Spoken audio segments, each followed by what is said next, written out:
May 28, 1940. May 28, 1940. Inside the marble halls of the Reich Air Ministry in Berlin, Reichsmarschall Hermann Göring lowered an intelligence report with visible disdain. The document described President Franklin D. Roosevelt's extraordinary request to Congress to expand American aircraft production to 50,000 planes a year. Göring smirked. The Americans think war is just a matter of assembling cars? He believed the United States knew nothing about war, nothing about production, and that its factories would collapse before building a single bomber. But thousands of miles away, in Detroit, a Danish-born immigrant named William Knudsen was already proving him wrong, quietly leading a transformation unlike anything in human history. Just 4 years later, when American bombers filled the skies over Europe, Göring himself would admit, in despair, "We were not defeated by better soldiers, but by better factories." The clock on the wall ticked inside the marble office of the Reich Air Ministry. Morning light crept through heavy drapes, glinting off the metals on Hermann Göring's chest. Before him lay a 10-page intelligence report, one that would change the course of the war, though no one in the room believed it. It came from the German military attaché in Washington. The message was clear. President Franklin D. Roosevelt had asked Congress to authorize the production of 50,000 warplanes per year, a number no nation had ever reached. Göring burst out laughing, his voice echoing through the marble chamber. "The Americans are naive," he said. "Let them try. Let them turn their automobile factories into aircraft plants. They will soon learn that building airplanes is not like building cars." His staff chuckled in agreement. To them, America was the land of jazz, chewing gum, and mass-produced gadgets, a nation without the discipline or precision of German engineering. What Göring did not realize was that the very assembly lines he mocked would soon bury the Luftwaffe under an avalanche of production. Across the Atlantic, the United States was not ready for war. In 1939, it had built only 3,611 military aircraft. The Army Air Corps possessed fewer than 1,700 combat-ready planes, most of them obsolete relics from the previous war. The public still believed that Europe's conflict was far away, but Roosevelt understood what others could not yet see, that a global industrial war was coming, and victory would belong to whoever could build the most, the fastest. On May 16, 1940, as German panzers rolled through France, Roosevelt stood before a joint session of Congress and declared, "I should like to see this nation geared up to the ability to turn out at least 50,000 planes a year." The chamber fell silent. Even his allies thought he had lost touch with reality. Newspapers called it the dream of a desperate optimist. Roosevelt smiled. He knew he was betting America's future not on the Army, but on its factories. In the industrial heart of Detroit, one man was already preparing for Roosevelt's challenge. William S. Knudsen, a Danish immigrant who had risen from a factory floor to become president of General Motors. Knudsen had just left his $300,000 salary to serve his adopted country for $1 a year.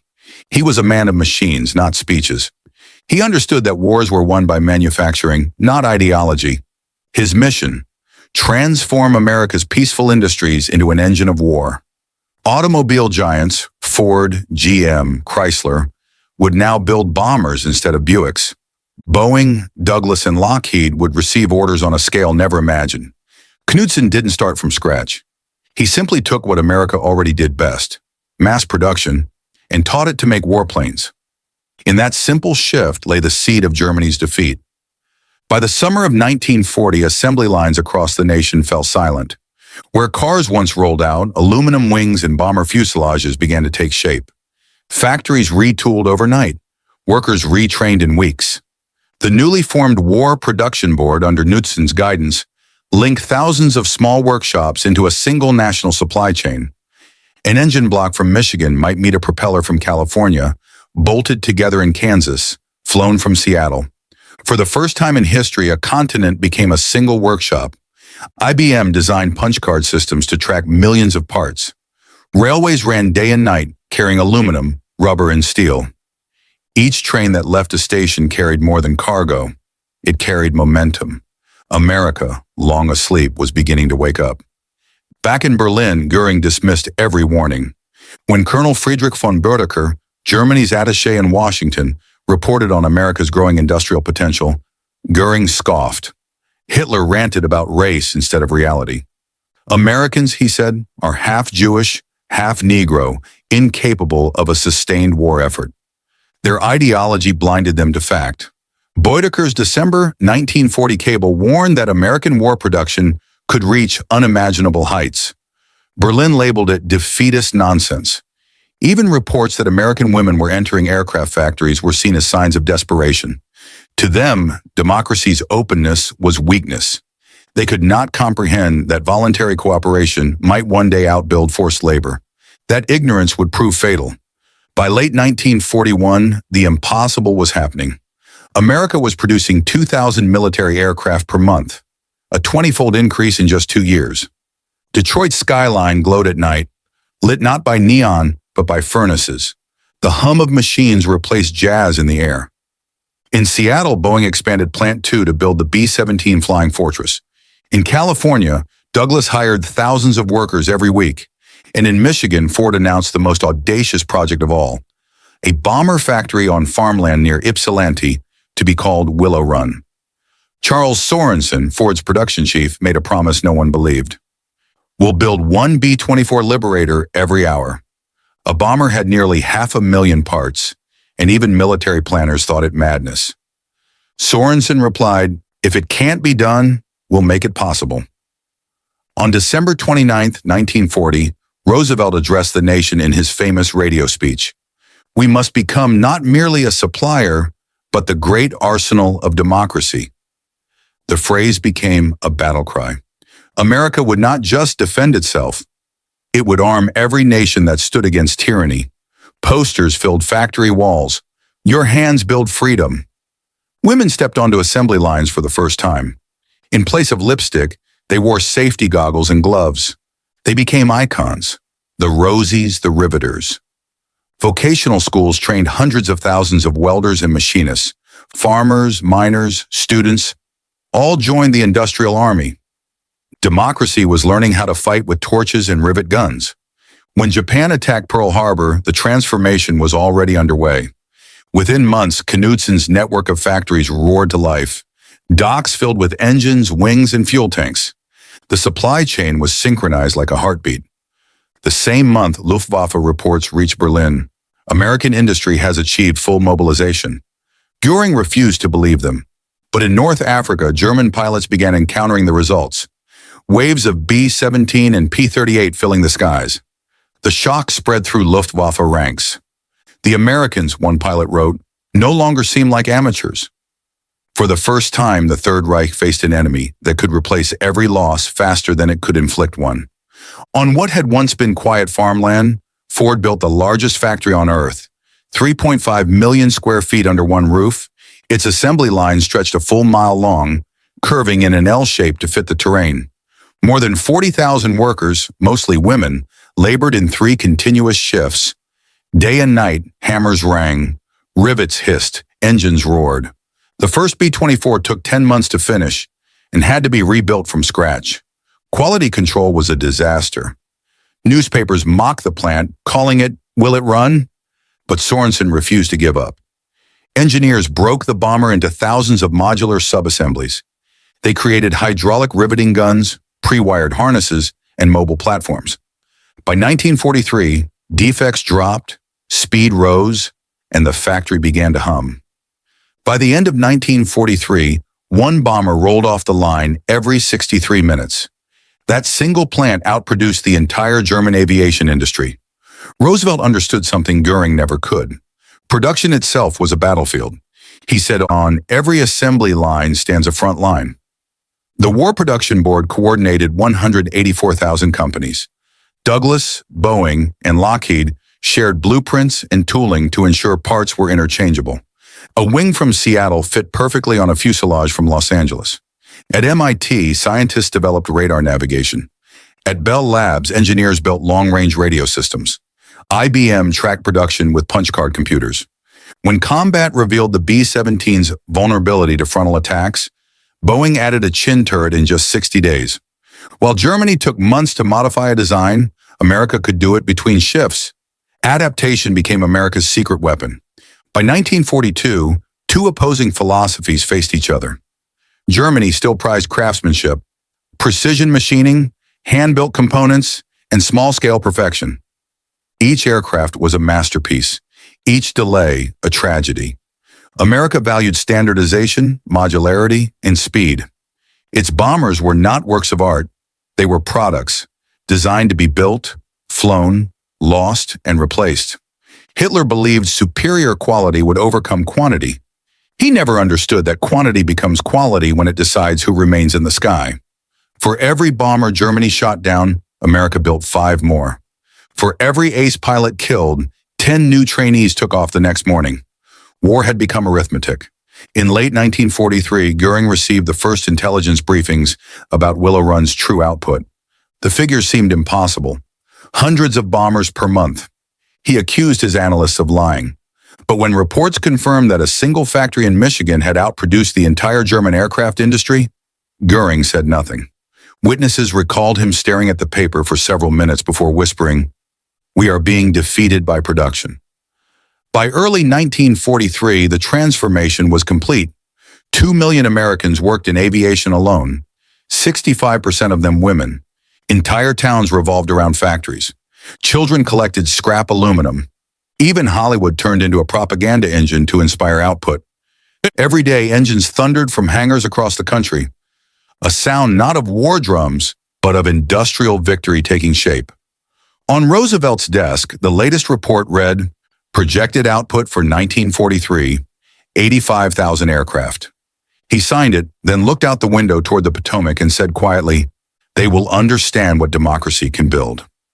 Across the ocean, Göring still spoke of willpower and bloodlines.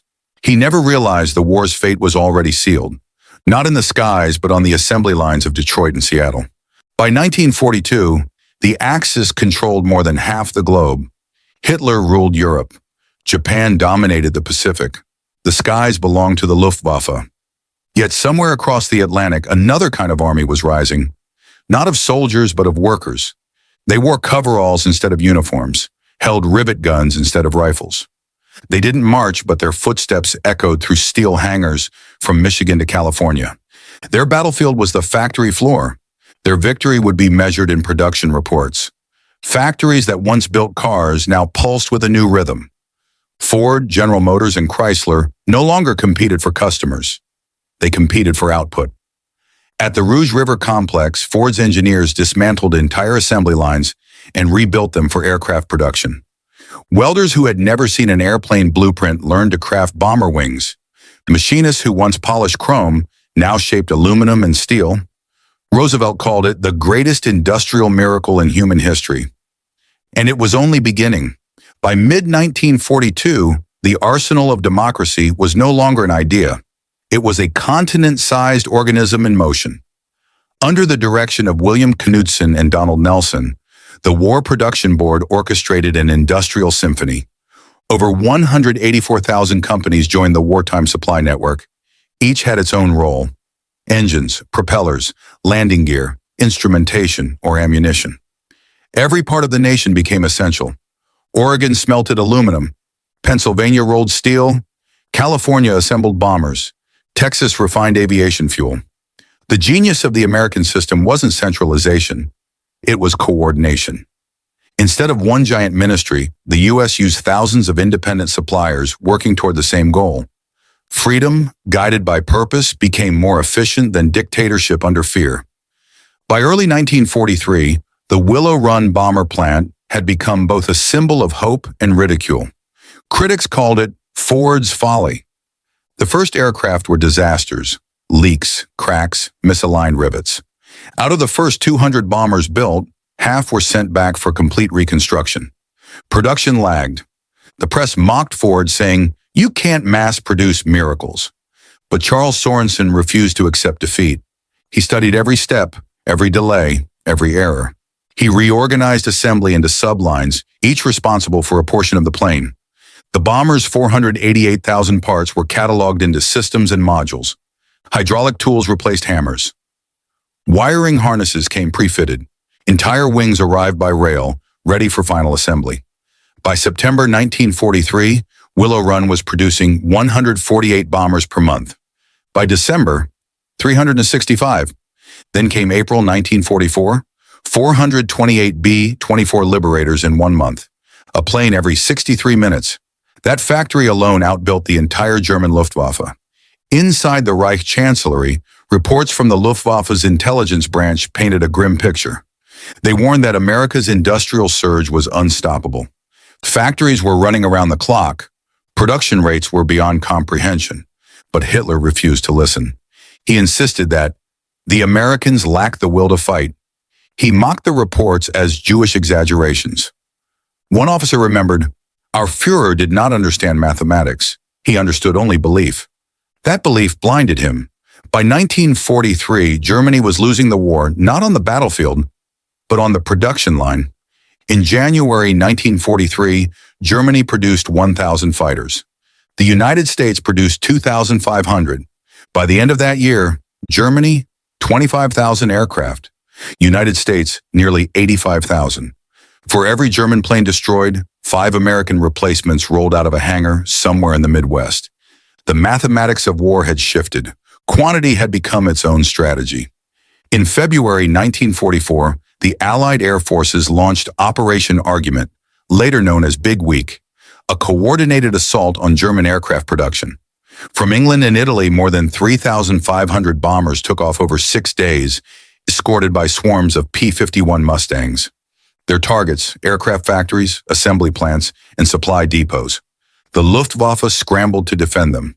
They fought bravely, but the odds were impossible. For every German fighter destroyed, 2 took its place in the air, but 10 waited on American airfields to replace Allied losses. When the smoke cleared, the Luftwaffe had lost over 350 aircraft and 100 veteran pilots. Losses that could never be replaced. The U.S. lost hundreds too, but by the following month, the planes were replaced, the crews retrained, and the factories still humming. Big Week marked the point of no return. Germany's air war was collapsing. At the same time, a new weapon took to the skies. The P-51 Mustang. Built by North American Aviation, powered by the Packard-licensed Rolls-Royce Merlin engine, it was fast, agile, and could fly deep into Germany and back.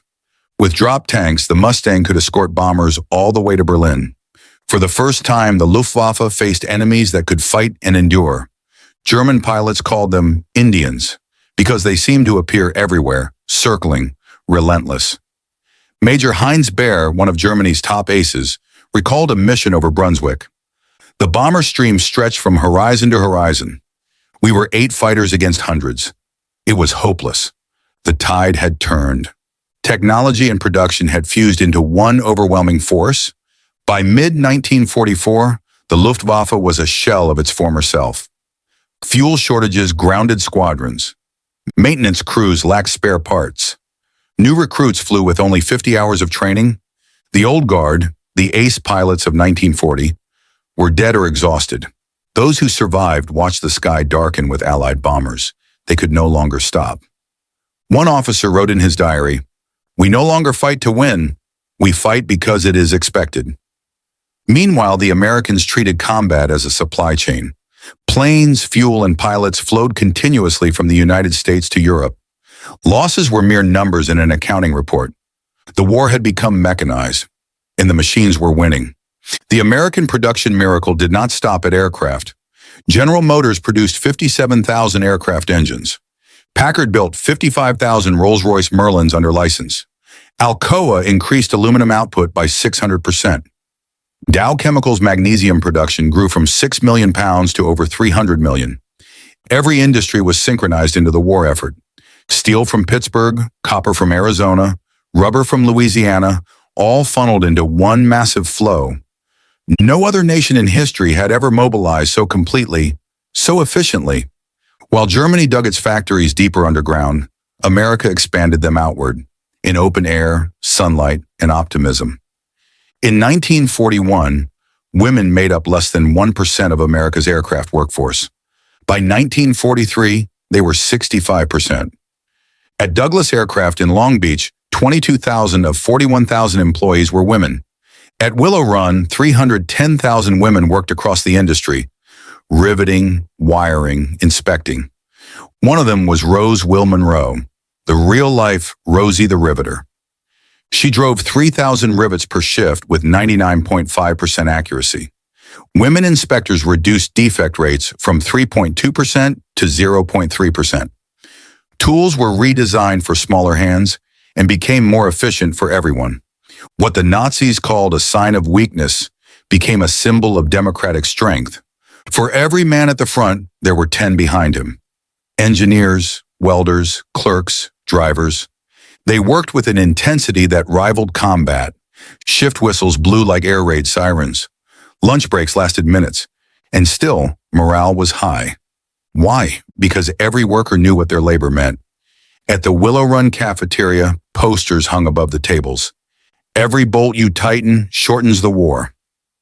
A riveter once said to a visiting reporter, "When my hands ache, I imagine my brother over France. Then I keep going." That quiet determination was the soul of the arsenal of democracy. By 1944, American aircraft production reached 96,270 planes a year. In that single year, 16,000 heavy bombers, 35,000 fighters, 22,000 multi-engine transports. Germany, once the world's leading air power, produced 94,677 aircraft in total during the entire war. The numbers were merciless, and behind those numbers lay something more profound. A system that worked because its people believed in it.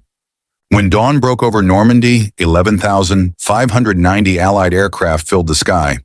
Against them, Germany could launch just 319 sorties, a 36-to-1 ratio.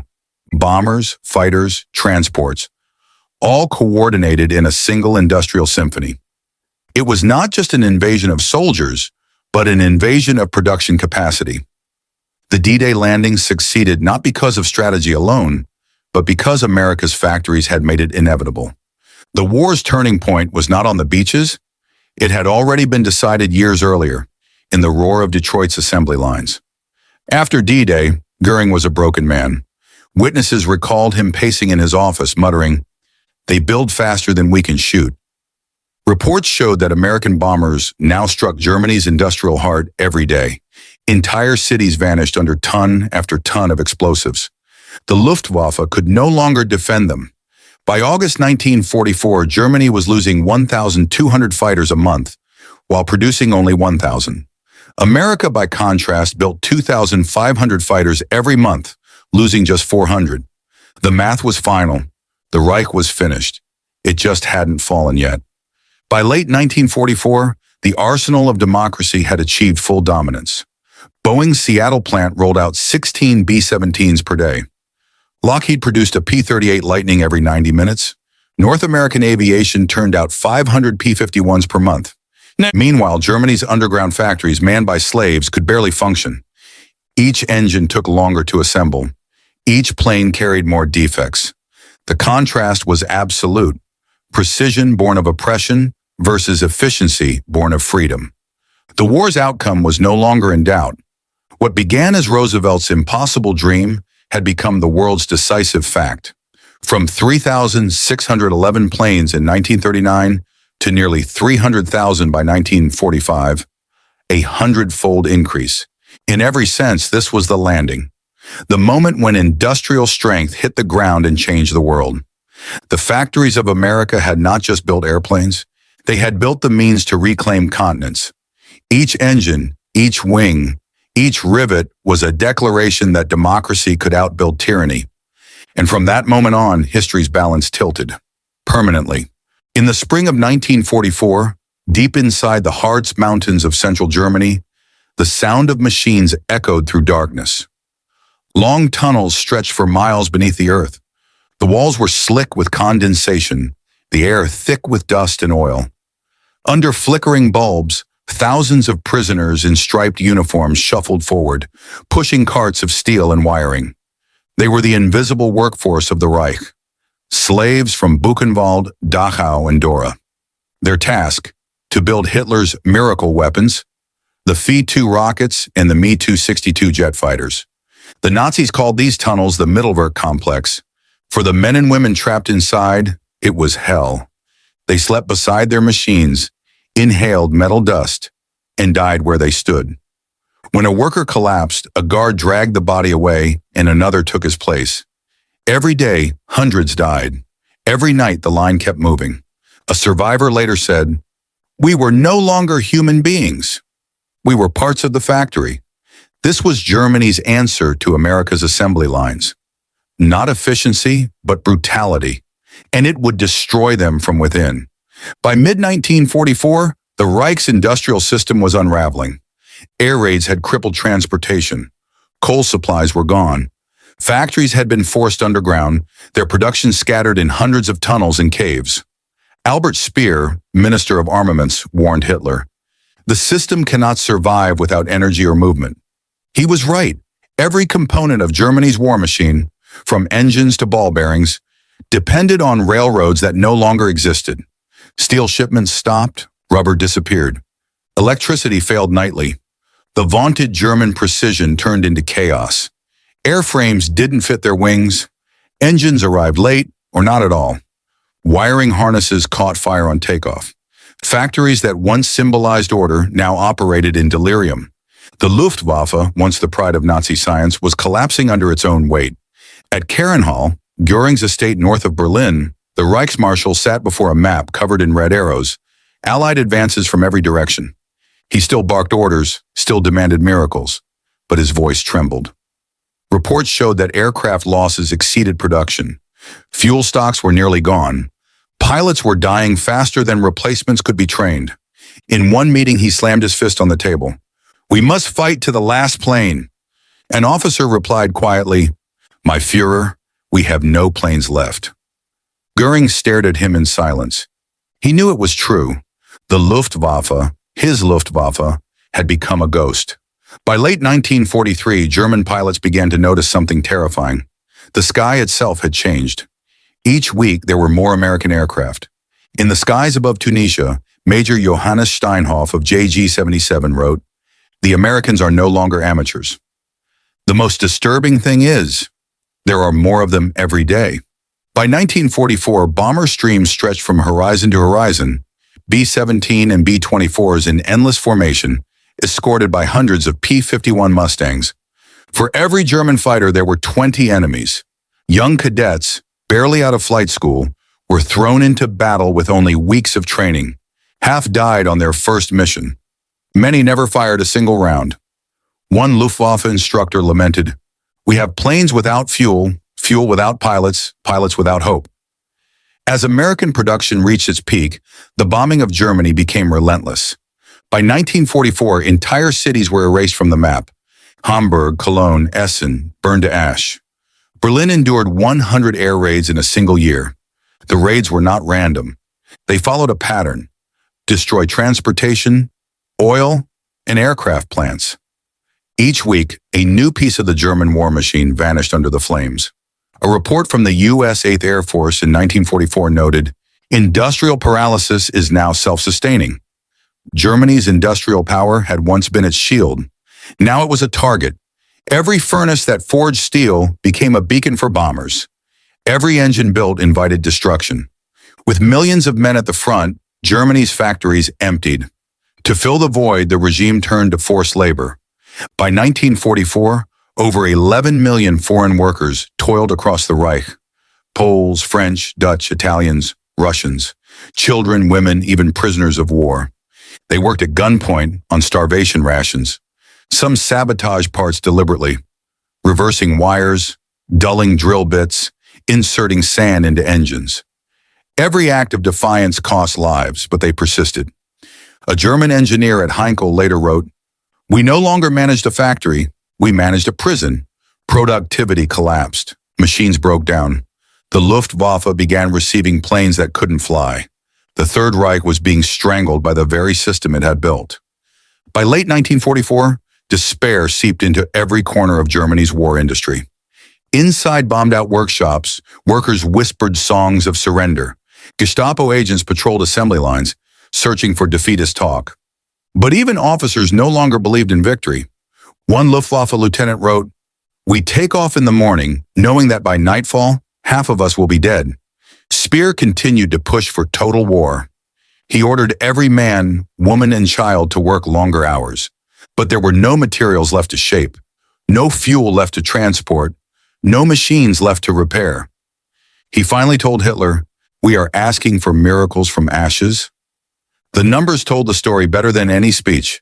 Year, Germany, United States, 1,942, 15,409 aircraft, 47,800 aircraft, 1,943 or 25,527, 85,900, 1,944, 39,807, 96,270. Pilots lost 1944, 28,000. Women in production, less than 10%, 65%. Workers enslaved, 11 million, 0. Every ratio favored the Allies, in men, machines, and materials. The Luftwaffe's defeat was no longer a question of courage, but of mathematics. Across the Atlantic, American innovation accelerated beyond imagination. Factories now used automation, conveyor belts that adjusted speed by sensor, tools powered by hydraulics, and early radar for quality checks. At MIT, scientists built the first radar-guided bombs. At Bell Labs, engineers designed computers to calculate trajectories in real time. Every battle taught the factories how to improve the next model. When reports came back from Europe that B-17s were vulnerable to frontal attack, Boeing redesigned the nose. And 60 days later, the new version rolled off the line. In Germany, such a modification would have taken 6 months. That difference, weeks versus months, defined the modern war. By late 1944, Germany's airfields were graveyards. Rows of half-assembled planes sat without engines. Fuel was reserved for emergencies only. Desperate to maintain appearances, Hitler ordered teenage boys into the air. The Luftwaffe's baby pilots, some as young as 16, flew obsolete trainers against swarms of P-51s and B-17. Their survival time averaged 20 minutes. A German officer later said, "It was not war anymore. It was organized suicide." Meanwhile, American replacements arrived daily. Pilots rotated through Europe like clockwork, each trained, supplied, and supported by the machine behind them. War had become a logistics equation. The American production surge reached heights never seen before. 2.4 million workers in aviation, 50,000 aircraft in storage, waiting for crews, a river of supplies flowing across the Atlantic, engines, fuel, ammunition, even spare wings. Each day, Liberty ships crossed the ocean faster than U-boats could sink them. Each one carried enough material to build an entire squadron. By 1944, America was producing more aircraft engines than Germany had produced in its entire war. Willow Run alone outbuilt the Luftwaffe. Freedom had become an industry, and tyranny could not compete. In March 1945, Albert Speer visited Hitler in the Führer bunker. He brought a final report from the Ministry of Armaments. Production down 70%. No coal, no fuel, no steel. Even cement is gone. Hitler stared blankly. He asked, "What do we still have to fight with?" Speer answered, "Only the dead." A few weeks later, he escaped Berlin. The empire of machines he had built had turned to rubble. The factories that once roared for victory now lay silent under layers of ash. On May 8, 1945, Göring was captured by elements of the U.S. 36th Infantry Division in Bavaria. He stepped out of his car, overweight, decorated, and defiant, the last echo of Nazi pride. But when he saw the American convoy, jeeps, trucks, and aircraft circling above, his face changed. These were the machines he had mocked. At the interrogation center in Augsburg, Major Kenneth Heckler questioned him for hours. When shown charts comparing German and American output, Göring grew silent. The paper read, Germany 94,677 aircraft, United States 295,959. He whispered, "You did not defeat us with soldiers. You defeated us with factories." When Allied troops entered the Mittelwerk tunnels, they found thousands of corpses stacked like lumber. The smell of decay and fuel filled the air. Rusting machinery still hummed where prisoners had died at their stations.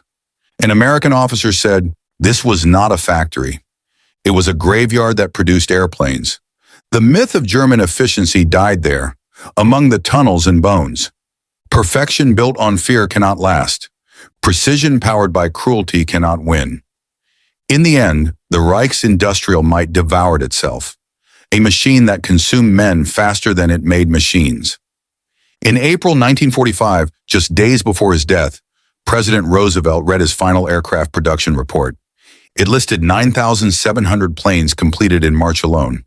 He smiled faintly and said to his aide, "They said 50,000 was impossible. We built twice that." He died believing the work was done, and it was.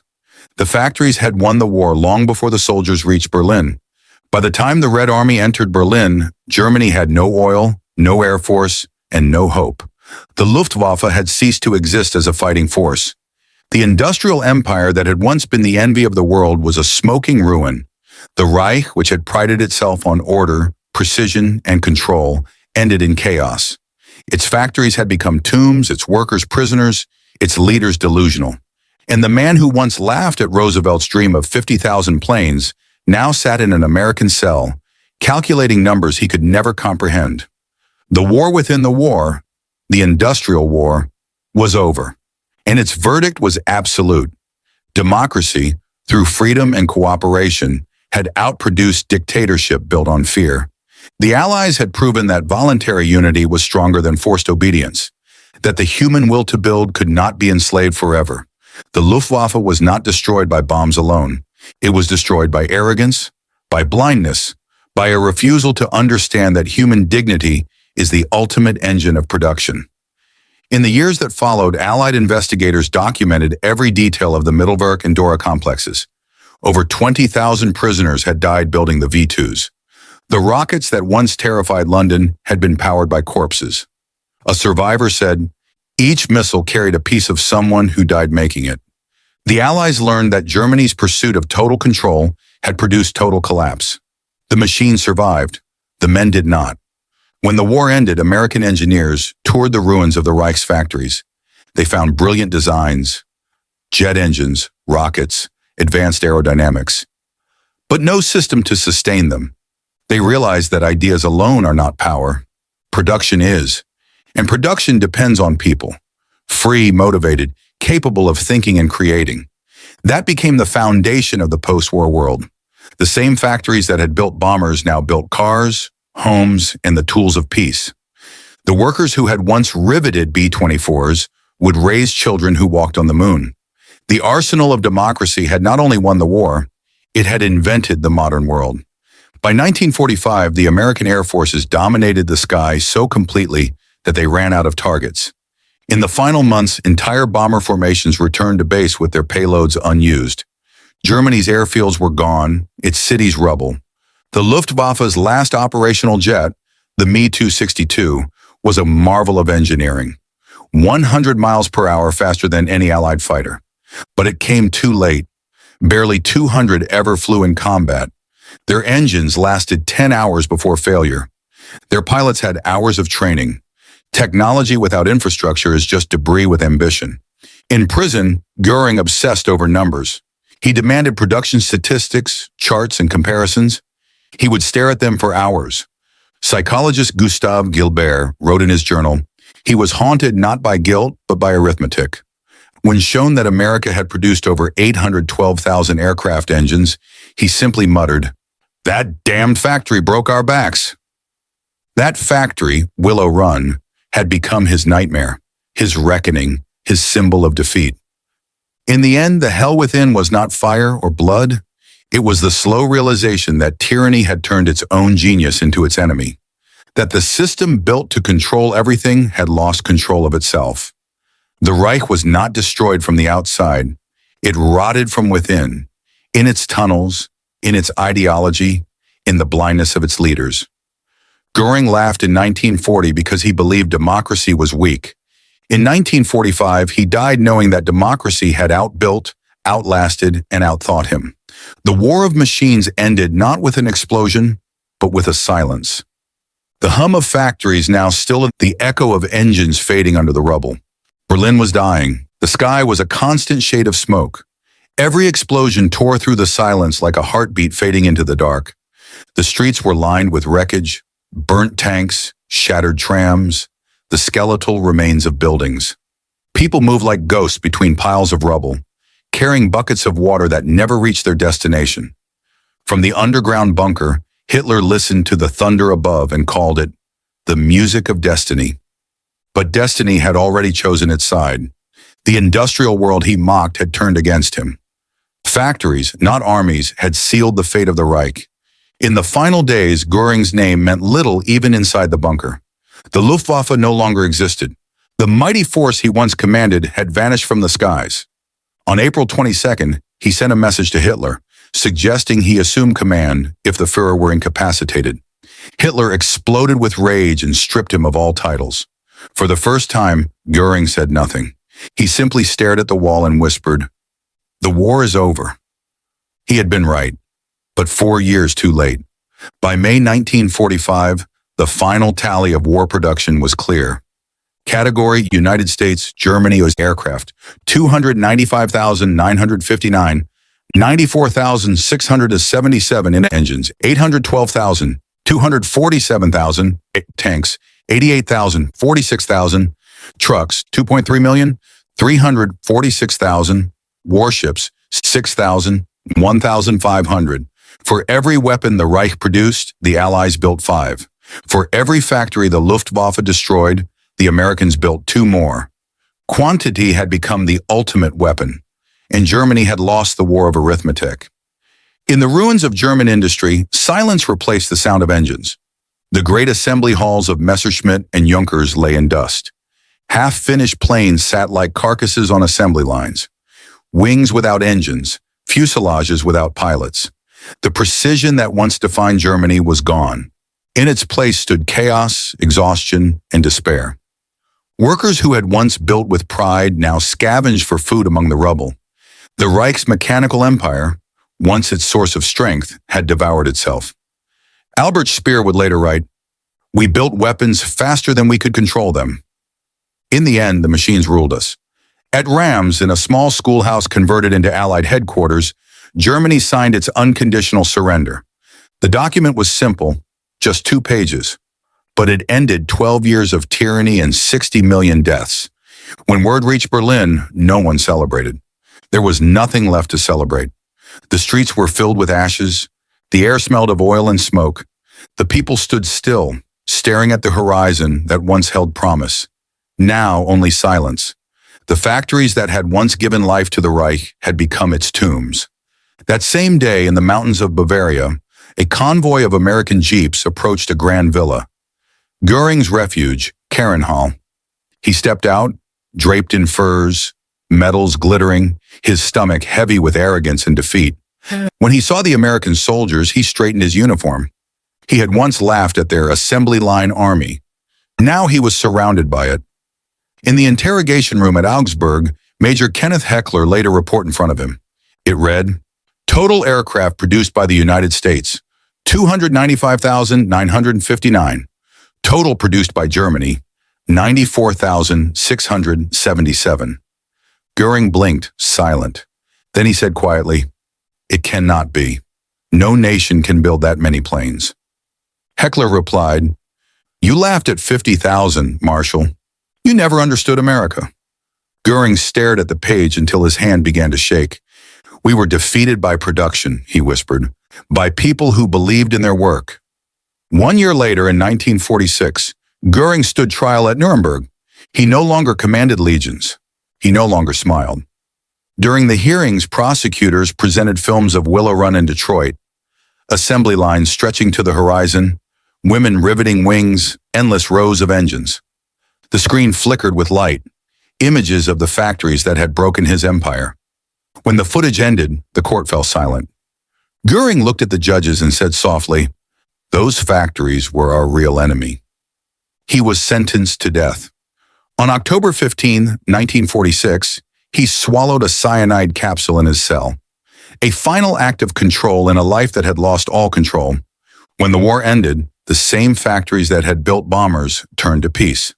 Willow Run began producing cars. Douglas Aircraft returned to making passenger planes. The steel mills of Pittsburgh now forged bridges instead of guns. Millions of workers returned home, carrying the skills and discipline of wartime industry into civilian life. The economy soared. A generation that had built machines of war now built the modern world. In just 5 years, the United States went from the arsenal of democracy to the workshop of the world. But behind the numbers lay unimaginable loss. For every bomber built, there was a pilot who never returned. For every factory that prospered, there was another burned to the ground.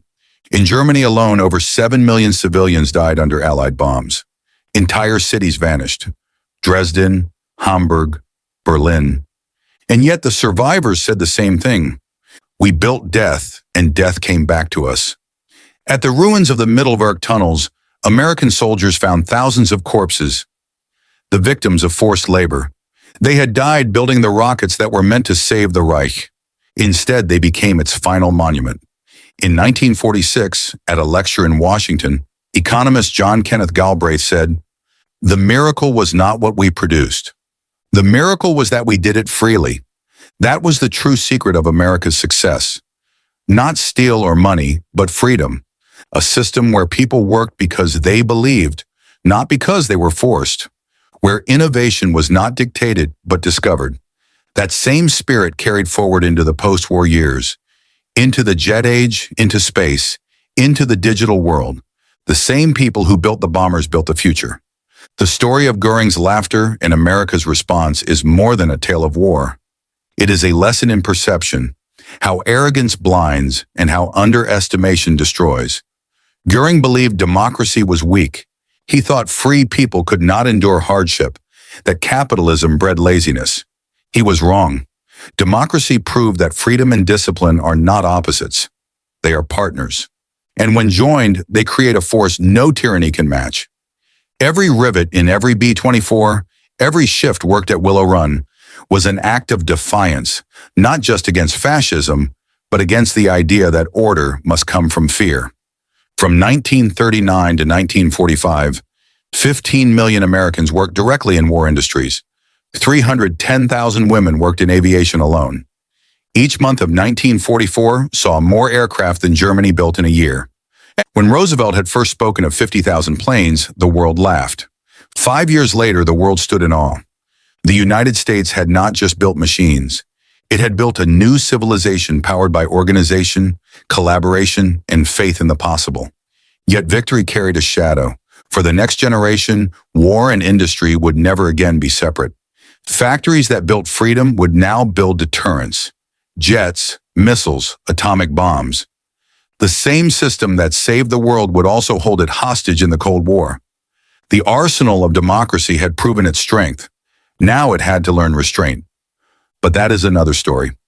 In 1965, the Willow Run plant stood quiet. The machines were gone. The floors, once alive with noise, were covered in dust. A small group of elderly women, former riveters, returned for a commemoration ceremony. They stood beneath the rusted rafters and looked around in silence. One of them said, "We didn't know we were building history. We just came to work." Another smiled faintly. And Göring laughed first. The others didn't reply. They didn't need to.